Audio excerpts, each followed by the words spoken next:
Hi, welcome back. അപ്പോൾ ഇന്ന് Friday ഒക്കെ അല്ലേ, നമുക്കൊരു അടിപൊളി മട്ടൻ കറിയും അതുപോലെ തന്നെ നെയ്ച്ചോറും റെഡിയാക്കി എടുത്താലോ. അപ്പോൾ എങ്ങനെയാണ് ഈ ഒരു മട്ടൻ കറി പെട്ടെന്ന് തന്നെ നമുക്ക് ചെയ്തെടുക്കാം. കുക്കറിലാണ് ചെയ്തെടുക്കുന്നത്. എങ്ങനെയാണ് റെഡിയാക്കാൻ നോക്കാം. വീഡിയോയിലേക്ക് പോകുന്നതിന് മുമ്പ് ആദ്യമായിട്ട് എൻ്റെ ചാനൽ കാണുന്നവരുണ്ടെങ്കിൽ ഒന്ന് സബ്സ്ക്രൈബ് ചെയ്ത് സപ്പോർട്ട് ചെയ്യാം കേട്ടോ. പിന്നെ തൊട്ടടുത്തുള്ള ബെല്ലൈക്കൻ കൂടെ ഒന്ന് എനേബിൾ ചെയ്ത് കൊടുത്താൽ ഞാനിടുന്ന വീഡിയോസൊക്കെ നിങ്ങൾക്ക് പെട്ടെന്ന് തന്നെ കിട്ടുന്നതായിരിക്കും. അതുപോലെ തന്നെ നിങ്ങളുടെ ഫ്രണ്ട്സിനും ഫാമിലിക്കൊക്കെ ഒന്ന് വീഡിയോസൊക്കെ ഇഷ്ടമാവുന്നുണ്ടെങ്കിൽ ഒന്ന് ഷെയർ ചെയ്ത് കൊടുക്കുക. നിങ്ങളുടെ അഭിപ്രായങ്ങളൊക്കെ ഒന്ന് കമൻറ്റായിട്ട് അറിയിക്കുക. അതുപോലെ തന്നെ വീഡിയോ ഇഷ്ടമാണെങ്കിൽ ഈ വീഡിയോ കണ്ടുകൊണ്ടിരിക്കുമ്പോൾ തന്നെ ഇപ്പോൾ തന്നെ ആ ഒരു ലൈക്ക് ബട്ടണും കൂടെ ഒന്ന് ക്ലിക്ക് ചെയ്തേക്കണേ. അപ്പോൾ ഒട്ടും വൈകാതെ തന്നെ എങ്ങനെയാണ് ഈ ഒരു മട്ടൻ കറി റെഡിയാക്കി എടുക്കുക എന്നുള്ളത് നോക്കാം.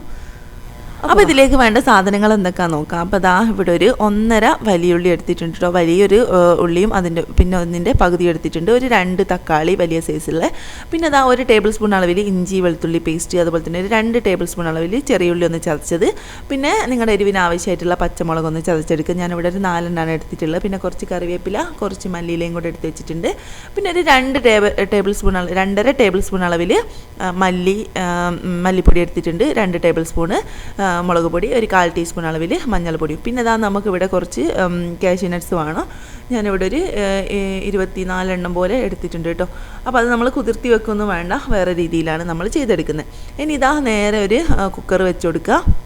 കുക്കർ നന്നായിട്ട് തന്നെ ചൂടായി വരുന്ന സമയത്തേക്ക് നമുക്ക് അതിലേക്ക് ഇതാ ഒരു 2.5 ടേബിൾ സ്പൂൺ അളവിൽ വെളിച്ചെണ്ണയാണ് ഞാനിവിടെ ഒഴിച്ചു കൊടുത്തിട്ടുള്ളത്. നിങ്ങൾക്ക് ഇഷ്ടംപോലെ കുക്കിംഗ് ഓയിൽ ഏതാണെന്ന് വെച്ചാൽ ഒഴിക്കുക കേട്ടോ. അപ്പോൾ ഞാനിവിടെ വെളിച്ചെണ്ണയാണ് ഒഴിച്ചു കൊടുത്തിട്ടുള്ളത്. ഇനി എണ്ണ നന്നായിട്ട് തന്നെ ചൂടായി വരട്ടെ. എണ്ണ നല്ലപോലെ അങ്ങോട്ട് ചൂടായി വരുന്ന സമയത്ത് അതിലേക്ക് ഇതാ നമ്മൾ ഇഞ്ചി വെളുത്തുള്ളി പേസ്റ്റാക്കി വെച്ചില്ലേ, അത് ഇതാ നേരെ ഇതിലേക്ക് ചേർത്ത് കൊടുക്കുക. അതുപോലെ തന്നെ അതിൻ്റെ ഒരു പച്ച സ്മെല്ല് അങ്ങോട്ട് പോകുന്നവരെ നന്നായിട്ട് തന്നെ സിമ്മിലിട്ടിട്ട് നല്ലപോലെ ഒന്നിങ്ങനെ വഴറ്റി കൊടുക്കുക കേട്ടോ. ഫ്ലെയിം നല്ലപോലെ ഒന്ന് കുറച്ച് വെക്കുക. എന്നിട്ട് നന്നായിട്ട് ഇതാ ഇതുപോലെ ഒന്നിങ്ങനെ ഒന്ന് വഴറ്റി കൊടുക്കുക.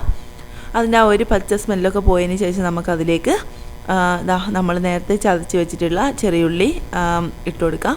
ചെറിയുള്ളിയും അതുപോലെ തന്നെ കുറച്ച് കറിവേപ്പില ഇതൊക്കെ ഇട്ട് കൊടുത്തിട്ട് ഒന്നും കൂടെ ഒന്ന് വഴറ്റിയെടുക്കുക. നമ്മൾ പച്ചമുളക് ഒന്ന് ചതച്ച് വെച്ചിട്ടില്ലേ, അപ്പോൾ അതെല്ലാം കൂടെ അതിലേക്ക് ഇട്ടിട്ട് നന്നായിട്ടൊന്ന് വീണ്ടും വഴറ്റി കൊടുക്കുക. ഈ സമയത്തൊക്കെ നമ്മൾ ഫ്ലെയിം നല്ലപോലെ തന്നെ സിമ്മിലാക്കിയിടാൻ വേണ്ടിയിട്ട് ശ്രദ്ധിക്കുക.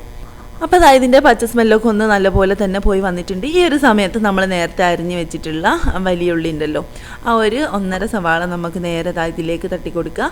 എന്നിട്ട് ആവശ്യത്തിന് പെട്ടെന്നൊന്ന് വഴന്ന് കിട്ടാൻ വേണ്ടിയിട്ട് നമുക്ക് കുറച്ച് ഉപ്പും കൂടെ ചേർത്ത് കൊടുത്തിട്ട് നല്ലപോലെ ഒന്ന് വഴറ്റിയെടുക്കുക കേട്ടോ. അപ്പോൾ അതാ ഈ ഉള്ളി പെട്ടെന്ന് സോഫ്റ്റായി കിട്ടാൻ വേണ്ടിയിട്ട് ഞാനിതാ കുക്കറിൻ്റെ അടപ്പൊന്ന് ഇട്ടിട്ട് ഒരു 2 മിനിറ്റ് ഒന്ന് ലോ ഫ്ലെയിമിൽ തന്നെ വെച്ചിട്ട് 2 മിനിറ്റ് ഒന്ന് അടച്ച് വെച്ച് കൊടുക്കുക. അപ്പോൾ 2 മിനിറ്റ് കൊണ്ട് തന്നെ പെട്ടെന്ന് തന്നെ ഒന്ന് സോഫ്റ്റായി കിട്ടും കേട്ടോ. അപ്പോൾ അതാ നന്നായിട്ട് തന്നെ ഉള്ളി നല്ലപോലെ ഒന്ന് സോഫ്റ്റായി വന്നിട്ടുണ്ട്. വീണ്ടും നന്നായിട്ടൊന്ന് മിക്സ് ചെയ്ത് കൊടുക്കുക. എന്നിട്ട് ഞാനിവിടെ 1/2 കിലോ മട്ടൻ വെച്ചിട്ടാണ് കേട്ടോ ഈ ഒരു കറി റെഡിയാക്കി എടുക്കുന്നത്. അപ്പോൾ കൂടുതൽ ക്വാണ്ടിറ്റിയിലൊന്നല്ല, 1/2 കിലോ മട്ടൻ വെച്ചിട്ടാണ് ചെയ്തെടുക്കുന്നത്. അപ്പോൾ മട്ടൻ ഞാൻ നേരത്തെ തന്നെ കഴുകി വെള്ളമൊക്കെ പോകാൻ വേണ്ടിയിട്ട് ഒരു അരിപ്പയിലിട്ട് വെച്ചിട്ടുണ്ട്. അപ്പോൾ അത് നന്നായിട്ട് തന്നെ ഒന്ന് വഴറ്റി കൊടുത്തതിന് ശേഷം നേരെ ആ ഒരു മട്ടൻ ഇതിലേക്ക് ഇട്ട് കൊടുക്കുക. മട്ടൻ ഇതിലേക്ക് ഇട്ട് കൊടുത്തു കഴിഞ്ഞാൽ പിന്നെ തീ നല്ലപോലെ ഒന്ന് ഹൈ ഫ്ലെയിമിലേക്ക് കൂട്ടി കൊടുക്കുക. എന്നിട്ട് ആ ഒരു മട്ടൻ്റെ ആ ഒരു പിങ്ക് കളറൊക്കെ ഒന്ന് മാറിയിട്ട് ഒരു വൈറ്റ് കളറിലേക്ക് ആവുന്നവരെ നമ്മളിതാ ഇതുപോലൊന്ന് നന്നായിട്ടൊന്ന് മിക്സ് ചെയ്ത് കൊടുക്കുക കേട്ടോ. ആ ഒരു ഉള്ളിൻ്റെ മസാല ഇതൊക്കെ ഒന്ന് അതിലേക്കൊന്ന് പിടിക്കട്ടെ. നന്നായിട്ട് തന്നെ ഹൈ ഫ്ലെയിമിലിടുക. എന്നിട്ട് ഇതാ ഒരു 2 മിനിറ്റ് നമുക്ക് ഇതുപോലെ ഇങ്ങനെ ഒന്ന് വഴറ്റി കൊടുക്കുക. ഈ ഒരു സമയം ഒരു കളറൊക്കെ ഒന്ന് ചേഞ്ച് ആയി വന്നിട്ടുണ്ട്. ഇനി നമുക്ക് നേരത്തെ എടുത്ത് വെച്ചിട്ടുള്ള മസാലപ്പൊടികളുണ്ടല്ലോ, മല്ലി മുളക് അതുപോലെ തന്നെ മഞ്ഞൾപ്പൊടി, ഈ 3ഉം നമുക്കതിലേക്ക് ഇട്ട് കൊടുക്കുക. എന്നിട്ട് ഒരു ഫ്ലെയിം നന്നായിട്ട് തന്നെ വീണ്ടും കുറച്ച് വെക്കുക. എന്നിട്ട് നല്ലപോലെ ആ ഒരു നമ്മുടെ മട്ടനിൽ നന്നായിട്ട് തന്നെ ആ ഒരു മസാല ഇങ്ങനെ കോട്ടാവുന്ന രീതിയിൽ നന്നായിട്ടൊന്ന് ഇളക്കി കൊടുക്കുക. ഇനി ഇതിലേക്ക് നമുക്ക് കുറച്ച് വെള്ളം ഒഴിച്ച് കൊടുക്കുക കേട്ടോ. കുറച്ച് വെള്ളം ഒന്ന് ഒഴിച്ച് കൊടുത്തിട്ട് ഒരു 2 മിനിറ്റ് നമ്മൾ ഈ ഒരു മസാലയും ആ ഒരു മട്ടനും കൂടെ നന്നായിട്ട് തന്നെ ഒന്ന് മിക്സ് ചെയ്തതിന് ശേഷം മാത്രമേ നമ്മളിതിൽ വെള്ളം ഒഴിച്ച് കൊടുക്കാവൂ.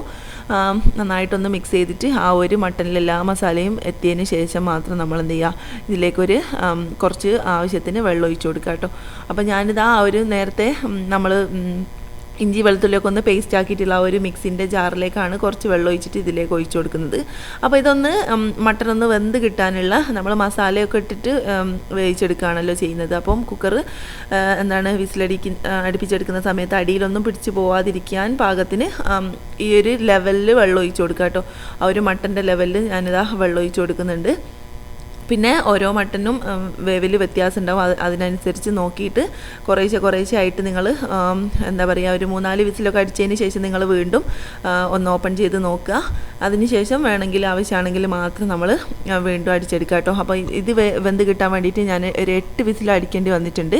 അന്നപ്പോഴാണ് ഇത് വെന്ത് കിട്ടിയിട്ടുള്ളത് കേട്ടോ.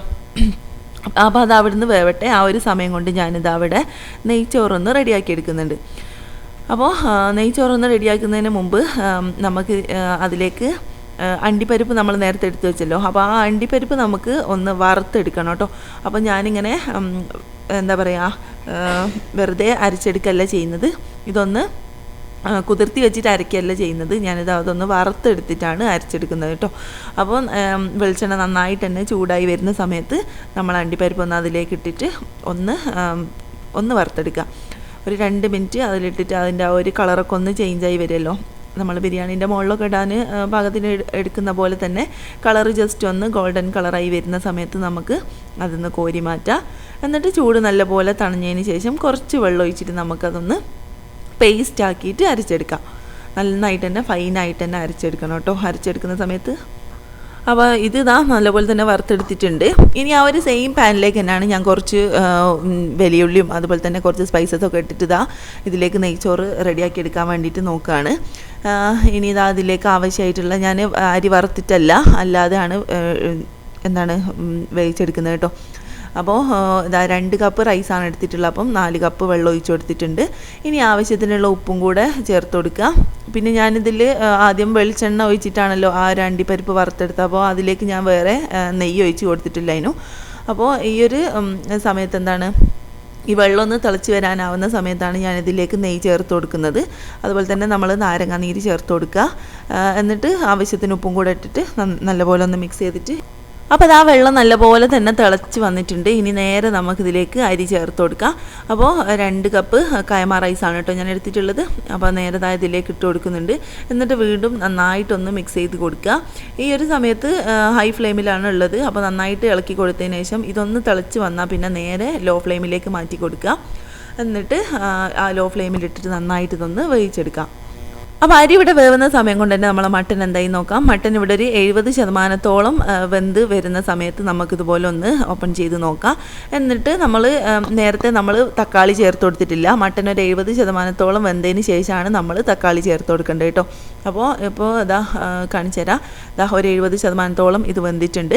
ഇനി കുറച്ച് ഭാഗം കൂടെ ഒന്ന് വെന്ത് കിട്ടിയാൽ മതി. അപ്പോൾ ഈ ഒരു സമയത്ത് നമുക്ക് നേരത്തെ അരിഞ്ഞ് മാറ്റി വെച്ചിട്ടുള്ള നമ്മുടെ തക്കാളി അതുപോലെ തന്നെ മല്ലിയിലുണ്ടല്ലോ, അപ്പോൾ അതും കൂടെ ഇട്ട് കൊടുക്കുക. പിന്നെ എന്നിട്ട് നല്ലപോലെ ഒന്ന് മിക്സാക്കി കൊടുക്കുക. ഇനി ഇതിലേക്ക് നമുക്ക് പൊടികളായിട്ട് ചേർക്കാനുള്ളത് നമ്മുടെ കുരുമുളക് പൊടി അതുപോലെ തന്നെ ഗരം മസാലയാണ് കേട്ടോ. അപ്പോൾ ഞാൻ നേരത്തെ ചേർത്ത് കൊടുത്തിട്ടുള്ള മുളകിന് ഭയങ്കര എരിവായിരുന്നു. അതുകൊണ്ട് തന്നെ പച്ചമുളക് ചതച്ചതുണ്ടല്ലോ, ഭയങ്കര എരിവായതുകൊണ്ട് തന്നെ ഞാൻ ഒരുപാടൊന്നും കുരുമുളകിൻ്റെ പൊടി ചേർത്ത് കൊടുക്കുന്നില്ല. ഞാനിവിടെ ഒരു 1/2 ടീസ്പൂൺ അളവിലാണ് കുരുമുളകിൻ്റെ പൊടി അതിവിടെ ചേർത്ത് കൊടുക്കുന്നത്. അതുപോലെ തന്നെ ഒരു 1/2 ടീസ്പൂൺ അളവിൽ നമുക്ക് ഗരം മസാലയും കൂടെ 1/2 മുതൽ 1/4 ടീസ്പൂൺ വരെ നിങ്ങൾക്ക് ഗരം മസാലയും കൂടെ ചേർത്ത് കൊടുക്കുക. എന്നിട്ട് മൊത്തത്തിലൊന്ന് വീണ്ടും മിക്സ് ചെയ്ത് കൊടുക്കുക. ഇനി ഇതിലേക്ക് വെള്ളത്തിൻ്റെ ഒന്നും ആവശ്യമില്ല കേട്ടോ. പിന്നെ ഒരുപാട് വേവുള്ള മട്ടനൊക്കെ ആണെങ്കിൽ കുറച്ചും കൂടെ വേണമെങ്കിൽ നിങ്ങൾക്ക് വെള്ളം ഒഴിച്ച് കൊടുക്കുക. ഇനി ഇതൊരു 4-5 അടിയും കൂടെ അടിഞ്ഞിട്ടുണ്ടെങ്കിൽ വിസിലും കൂടെ വന്നിട്ടുണ്ടെങ്കിൽ നമുക്ക് വെന്ത് കിട്ടും. അപ്പോൾ അതുകൊണ്ട് തന്നെ ഞാൻ ഇതിൽ വേറെ വെള്ളം ഒഴിച്ച് കൊടുത്തിട്ടില്ല. വീണ്ടും അടപ്പിട്ടിട്ട് ഒന്ന് വിസിലടിക്കാൻ വേണ്ടിയിട്ട് വെച്ചിട്ടുണ്ട്. ആ ഒരു സമയത്തേക്ക് നമ്മുടെ ചോറൊക്കെ വെള്ളമൊക്കെ നല്ലപോലെ തന്നെ ഒന്ന് വറ്റി വന്നിട്ടുണ്ട്. വീണ്ടും നന്നായിട്ടൊന്ന് മിക്സ് ചെയ്ത് ഇട്ട് കൊടുക്കുക. അപ്പോൾ ഒരു 1/4 ഭാഗത്തോളം വെന്തിട്ടുണ്ട് കേട്ടോ. കുറച്ച് ഭാഗം കൂടെ നമുക്ക് വെള്ളമൊക്കെ ഒന്ന് വറ്റി വരാനുള്ളൂ. ഇനി വീണ്ടും നന്നായിട്ടൊന്ന് മിക്സ് ചെയ്തിട്ട് നല്ലപോലെ ഒന്ന് നിരത്തി ഇട്ട് കൊടുക്കുക. എന്നിട്ട് നമ്മൾ ആ ഒരു അടുപ്പ് വെച്ചെടുത്ത് നമുക്കതിൻ്റെ ആ ഒരു എയർ ഹോൾ ഉണ്ടല്ലോ, ആ ഹോളിൽ കുറച്ചൊരു ഫോയിൽ വെച്ചിട്ട് ഒന്ന് അടച്ചു കൊടുക്കുക. എന്നാൽ പിന്നെ അതിന് നന്നായിട്ട് തന്നെ ഒന്ന് പെട്ടെന്ന് വെന്ത് കിട്ടിക്കോളും. വെള്ളവും കറക്റ്റ് തന്നെ ആവും കേട്ടോ. വീണ്ടും അടച്ചു വെച്ച് നമ്മൾ 2-3 മിനിറ്റ് കഴിഞ്ഞ് ഇതാ തുറന്ന് നോക്കുമ്പോൾ ചോറൊക്കെ അസലായിട്ട് തന്നെ വന്നിട്ടുണ്ട്. ഇതാ അരി ഒട്ടി പിടിക്കുകയോ കാര്യങ്ങളൊന്നും ചെയ്തിട്ടില്ല. നല്ല വേറെ ആയിട്ട് തന്നെ കിടക്കുന്നുണ്ട് കേട്ടോ. അടിപൊളിയായിട്ട് തന്നെ ചോറായി കിട്ടിയിട്ടുണ്ട്. അപ്പോൾ നല്ലപോലെ തന്നെ ഇതാ ഇതുപോലെ ഒന്ന് നിരത്തിയിട്ട് കൊടുത്തതിന് ശേഷം നമുക്ക് ഇത് അടച്ച് വെച്ചിട്ട് മാറ്റി വെക്കാം. അപ്പോൾ ചോറ് ഇവിടെ സെറ്റായി. ഇനി നമ്മളുടെ മട്ടൻ ആ ഒരു സമയമായപ്പോഴത്തേക്ക് തന്നെ ഒരു 3-4 വിസിലും കൂടെ വന്നിട്ടുണ്ട്. ഇനി ആ ഒരു പ്രഷർ ഫുള്ളായിട്ടൊന്ന് പോയതിന് ശേഷമാണ് ഞാൻ ആ ഒരു കുക്കറൊന്ന് തുറന്ന് നോക്കുന്നത് കേട്ടോ. പ്രഷർ മൊത്തമായിട്ട് തന്നെ പോയതിന് ശേഷം നമുക്ക് കുക്കറൊന്ന് ഓപ്പൺ ചെയ്ത് നോക്കാം.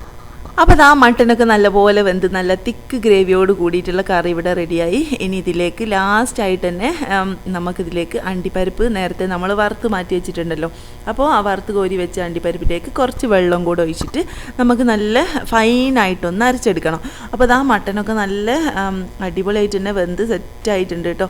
അപ്പോൾ നന്നായിട്ട് തന്നെ മട്ടൻ വെന്ത് കിട്ടിയാലേ ഈ ഒരു കറിക്ക് ടേസ്റ്റ് ഉണ്ടാവും. അപ്പോൾ അതിനനുസരിച്ച് മട്ടൻ നല്ല രീതിക്ക് തന്നെ ഒന്ന് വേവിച്ചെടുക്കാൻ വേണ്ടിയിട്ട് ശ്രദ്ധിക്കുക. ഇനി ഇതാ ലാസ്റ്റായിട്ട് നമ്മൾ ഈ ഒരു അണ്ടിപ്പരിപ്പ് അരച്ചതും കൂടെ നേരെ ഇതിലേക്കൊന്ന് ഒഴിച്ചു കൊടുക്കുക. അപ്പം കുറച്ച് വെള്ളം കൂട്ടിയിട്ട് വേണം നമ്മളിതൊന്ന് അരച്ചെടുക്കാൻ വേണ്ടിയിട്ട് കേട്ടോ. അപ്പോൾ ഇതിങ്ങനെ വറുത്ത് അരയ്ക്കുന്ന സമയത്താണ് നല്ലൊരു ടേസ്റ്റ് കിട്ടുക. നമ്മൾ പച്ചക്ക് വെള്ളത്തിലിട്ട് ഇങ്ങനെ കുതിർത്ത് വെച്ച് അരയ്ക്കുന്നതിനേക്കാളും ഇരട്ടി ടേസ്റ്റാണ് നമ്മളിതുപോലെ ഇങ്ങനെ വറുത്ത് കോരി വെച്ചിട്ട് വെള്ളം കൂട്ടി അടിക്കുമ്പോൾ കേട്ടോ. നല്ല ടേസ്റ്റാണ്. ഇനി ഇതാ ആ ഒരു മിക്സിൻ്റെ ജാറിലേക്ക് ഞാൻ കുറച്ചും കൂടെ ഒന്ന് വെള്ളം ഒഴിച്ചിട്ട് വീണ്ടും ഒന്ന് ഇതിലേക്ക് കുറച്ച് വെള്ളം കൂടെ ഒന്ന് ഇതിലേക്ക് ഒഴിച്ചു കൊടുക്കുന്നുണ്ട്. കാരണം നമ്മൾക്കിത് നെയ്ച്ചോറിന് കൂട്ടാനുള്ളതുകൊണ്ട് തന്നെ ഭയങ്കരമായിട്ട് അങ്ങോട്ട് തിക്കുള്ള ഗ്രേവി ആവശ്യമില്ല. കുറച്ചൊരു ലൂസായിട്ടുള്ള കറിയാണല്ലോ വേണ്ടത്. അപ്പോൾ അതുകൊണ്ട് തന്നെ കുറച്ചും കൂടെ ഒന്ന് വെള്ളം ഒഴിച്ച് കൊടുത്തിട്ടുണ്ട്. എന്നിട്ട് നന്നായിട്ട് തന്നെ ഇതൊന്ന് മിക്സ് ചെയ്തതിന് ശേഷം ഇത് ജസ്റ്റ് ഒന്ന് തിളപ്പിച്ചെടുക്കണം. അപ്പോൾ ജസ്റ്റ് ഒന്ന് തിളച്ച് വന്നാൽ മതി. ഒരുപാട് സമയത്ത് ഇനി എന്താ പറയുക വേവിച്ചെടുക്കേണ്ട ആവശ്യമൊന്നുമില്ല. കാരണം നമ്മളെ മട്ടനൊക്കെ നല്ലപോലെ തന്നെ വെന്ത് വന്നിട്ടുള്ളതാണ്. നന്നായിട്ടൊന്ന് മിക്സ് ചെയ്ത് കൊടുക്കുക. എന്നിട്ട് ഫ്ലെയിം ഒരു മീഡിയത്തിലേക്ക് മാറ്റി കൊടുക്കുക. ഇനി ഇതിലേക്ക് അവസാനമായിട്ട് നമുക്ക് ഒരു സാധനം കൂടെ ചേർത്ത് കൊടുക്കാനുണ്ട്. അത് എന്താണെന്ന് വെച്ചാൽ നമ്മുടെ പശു നെയ്യാണ് കേട്ടോ. 1 ടേബിൾ സ്പൂൺ അളവിൽ പശു നെയ്യ് നമുക്കിതിലേക്ക് ഈ ഒരു അണ്ടിപ്പരിപ്പൊക്കെ അരച്ച് ചേർത്തതിന് ശേഷം നമ്മളിതൊന്ന് തിളപ്പിക്കുമല്ലോ. അപ്പോൾ അതൊന്ന് വരുന്ന സമയത്ത് നമുക്കതിലേക്ക് 1 ടേബിൾ സ്പൂൺ അളവിൽ പശു നെയ്യ് ചേർത്ത് കൊടുക്കണം. അപ്പോൾ ഞാനിവിടെ മിൽമൻ്റെ 1 ടേബിൾ സ്പൂൺ അളവിലാണ് കേട്ടോ നെയ്യാണ് 1 ടേബിൾ സ്പൂൺ അളവ് ചേർത്ത് കൊടുത്തിട്ടുള്ളത്. അപ്പോൾ അത് നിർബന്ധമായിട്ടും ചേർത്ത് കൊടുക്കുക. അതും കൂടെ ചേർക്കുമ്പോൾ വേറൊരു ടേസ്റ്റാണ്. ഈ കറി ഉണ്ടല്ലോ സത്യം പറഞ്ഞാൽ പിറ്റേ ദിവസം ആകുമ്പോഴത്തേക്ക് നല്ല ടേസ്റ്റ് വരുന്നുണ്ട്. അപ്പോൾ പിറ്റേ ദിവസം കഴിക്കാൻ അടിപൊളിയാണ് കേട്ടോ. അപ്പോൾ ബാക്കിയുണ്ടെങ്കിൽ നമുക്ക് കേടുവരുമൊന്നുമില്ല. ഒന്ന് തിളപ്പിച്ച് വെച്ചാൽ മതി. നമ്മൾ ഫ്രിഡ്ജിൽ വെക്കേണ്ട ആവശ്യം കൂടെ ഇല്ല കേട്ടോ. അത്രക്കും ടേസ്റ്റ് ഉണ്ട്. പിന്നെ ഞാൻ ആ ഒരു നെയ്യ് ചേർക്കുന്ന ഭാഗം ആ ഒരു ക്ലിപ്പ് ഇതിന്ന് കട്ടായി പോയിട്ടുണ്ട്. അപ്പോൾ അതുകൊണ്ടാണ് ഞാൻ പറഞ്ഞത് നിങ്ങൾ സ്കിപ്പ് ചെയ്യാതെ അത് ചേർത്ത് കൊടുക്കാൻ വേണ്ടിയിട്ട് ശ്രദ്ധിക്കുക. അപ്പോൾ ഇത് ചൂടോട് കൂടി തന്നെ ഇനി നമുക്ക് പ്ലേറ്റിലേക്കൊന്ന് സെർവ് ചെയ്യാം. നമ്മുടെ നെയ്ച്ചോറും അതുപോലെ തന്നെ ഈ ഒരു തിക്ക് ഗ്രേവി ആയിട്ടുള്ള നമ്മുടെ മട്ടൻ കറി നേരെ ഒരു പ്ലേറ്റിലേക്ക് ഇങ്ങനെ ഒഴിച്ചു കൊടുക്കുക. അപ്പോൾ ചോറെടുത്തിട്ടുണ്ട്. അതിൻ്റെ സൈഡിൽ കുറച്ച് തൈരും കൂടെ വെച്ച് കൊടുത്തിട്ടുണ്ട്. ഇനി നേരെ നമ്മുടെ മട്ടൻ കറിയും കൂടെ ഇതിലേക്ക് ഒഴിച്ച് കൊടുത്തിട്ടുണ്ടെങ്കിൽ സംഭവം കളറായി. നല്ല ടേസ്റ്റാണ് കേട്ടോ. ഇത് നിങ്ങൾ മസ്റ്റ് ട്രൈ ചെയ്യാൻ തന്നെ പറയാം.